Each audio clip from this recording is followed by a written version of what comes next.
Hey, how you doing? It's Mike with the BBQ Depot. This Delta Heat 32-inch griddle that we got into our shop to do a repair. They're having an ignition problem where it's not lighting right away and it's poofing, making this poofing noise. So I'm going to show you some of the tricks that we have that can help you with this. So first things first, you have to take this little thing that has your battery ignition in it. So you always want to check that, make sure your 9-volt battery is good. You want to pull the knobs off. This will let you get the control panel off.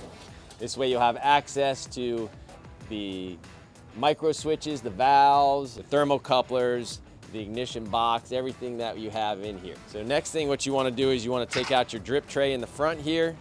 You want to take out your back vent. And to access underneath there to all the burners and the electrode, it's pretty easy with this griddle. You just kind of lift it up, tilt it back, and this way it will access all the burners. We can see what's going on here. So like I said, they were having an ignition problem. Sometimes with the heat, metal does move. So sometimes you have to adjust all the igniters and everything. So I like to get it as close as I can to a port down here. And then let's adjust this one a little bit too. All right. We also want to make sure that all your thermocouplers are real close to the fire because that's what's going to help you keep this burner lit.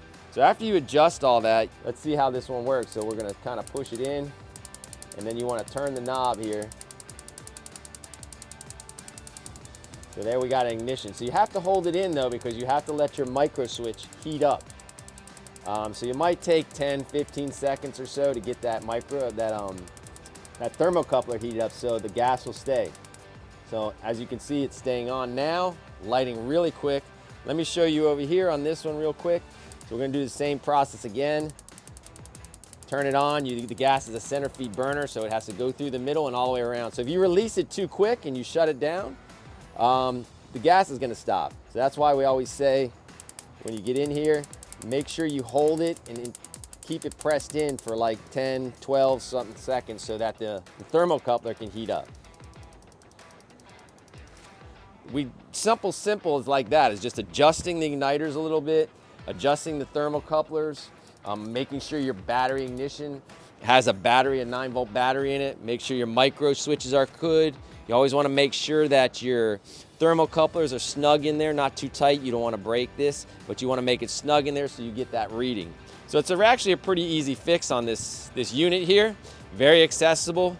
So once you get that all situated and you get it lighting really good, you can basically just repeat the process after you put everything back. So we would just lay the griddle down, put everything back. So if you have any questions or anything in regards to the Delta Heat griddle specifically or grill line, you can call us toll free, 877-983-0451, or you can reach us at thebbqdepot.com.